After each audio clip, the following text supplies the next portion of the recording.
right, Matrixx and Rhodes show supporters. Well, I know so many of you. You yourself were in a deep, dark place because you did not know whether or not leftist activist singer and potential harasser LIZZO, if she was going to make her triumphant return to music. Now, for full disclosure, I could not pick out a LIZZO song in a million trillion years. I don't know what she sings. I've never heard one of her songs, not one time. The only thing I know involving LIZZO is the fact that I want to scoop my eyeballs out with a spoon every time I have to look at her bumping and gyrating on some stage, dressing out at about 350 pounds. That makes me want to poke my eyeballs out with a hot poker. Well, now she's had singers accuse her of harassment and all these kind of things that she's under fire for. By the way, no surprise, she's a big Joe Biden supporter. I mean, this is right down his lane as far as his actual supporters go. Right here, that thing. Well, she is making her return. She has broken out of a deep, dark depression. I know so many of you are happy about this. And it's because of the radical anti-Jewish protests that are going on around the country. She has been inspired, motivated by radical pro-Hamas protesting. That is bringing LIZZO back. Wow. These people are crazy as hell. They truly are. Morally bankrupt as well. But nonetheless, this nutcase is on her way back, I guess, to a stage near you that I'm guessing almost none of you will go out to a stage near you and actually see her on a stage near you. The Gateway Pundit. The rapper LIZZO has credited anti-Israel activists for helping her recover from a recent bout of depression. Man, can I just keep it real here with these anti-Jewish protests? They hate Jews because Jews are white. There, I said it. I said it. I came out and said it. I said the quiet part out loud. I believe this is, you're seeing very little difference between Antifa, the BLM protest, and the people that have showed up for these pro-Hamas protests. By the way, at these colleges, half of them or more are not even students. They're radicals, probably funded by Soros, I'm sure.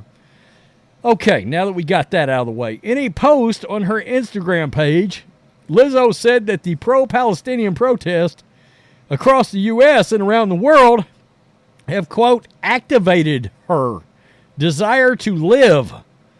Oh, there's nothing scarier than the thought of LIZZO being, quote unquote, activated. Gross. She goes on to say, I just want to take a second and give a personal thank you to all the activists who have been working tirelessly to help the liberation and freedom of the people who have been genocided all over the world, specifically Palestine, Sudan, and the Congo. You know what we will do? We will let you go to any of those countries right now. LIZZO, you want to head on out. Head them up and move them out. On a, she's big enough to be a them, let's be honest. On a personal note, you have activated me. Again, a shudder of fear and sickness goes down my spine. I was in a deep, dark depression. I had some mental health crises and episodes over the last 9 months, and I was not present. You was not present? I also want to take this moment and thank all of the anti-genocide, anti-war protests that have been happening at college campuses. What these students have done and is doing is so deeply important, I can't even express it in one video. Ooh, there we are. There she is. Yikes. The singer, whose real name is Melissa Viviane Jefferson, is currently facing a lawsuit from 3 former employees who have accused her of sexual harassment, creating a hostile work environment, and racial and religious discrimination. I mean, here you go. Really? A Democrat is racist? Say it ain't so. They're morally bankrupt? Sexual harassment? Religious discrimination? Again, say it isn't so. Man, she runs that Democratic playbook perfectly, does she not? She's got that on lockdown. Despite her artistic success, Lizzo is the subject of widespread mockery for her unappealing appearance, which she often exacerbates by wearing suggestive and highly revealing clothing. I just threw up my mouth. She is also an ardent supporter of Joe Biden and recently attended a fundraiser for his presidential campaign. That's right. She was in attendance. I look at her and I immediately think of Return of the Jedi, right? Jabba's palace. A little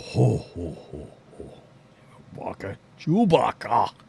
Anyway, wow. So this is what motivates radical leftists, folks, and gets them out of dark depressions. Hey, let's be hateful to some Jews. Oh, I'm worked up. I'm ready. I'm lathered up. I'm ready to go. I'm out of my depression. I'm ready to get back on stage, and I'm ready to get back in there and harass some dancers and be racist as hell. And guys, I mean, these people are out of their minds. They really are. Yeah, truly. She is, I mean, look at her. She is a walking, talking embodiment of a Joe Biden supporter, without a doubt. Low IQ, morally bankrupt. I mean, it's crazy. It's crazy. It really is. Nothing like a little Jew hate. I just hit my mic. Jew hate to get yourself all worked up and pulled out of a harsh depression. Look, the only thing that would get her depressed is knowing that they closed. We were talking about Red Lobster. If she finds out they've closed all fast food restaurants everywhere, oh, it's a nosedive. It's a wrap. You'll never see her again. I mean, ever. Oh, my God. I wonder if you... Never mind. I was going to say, if somebody stood in the back of a truck and had a burrito and tossed it out with a fishing line, would she walk behind the truck trying to catch that burrito? I don't know. I'm just wondering. These people, these celebrities, these woke Hollywood types, they're out of their gourds. And these people are considered elite. Tell me what you think. Oh, Rhodes, you're so mean. Oh, hateful redneck bastard. Peace. I'm out. Till next time.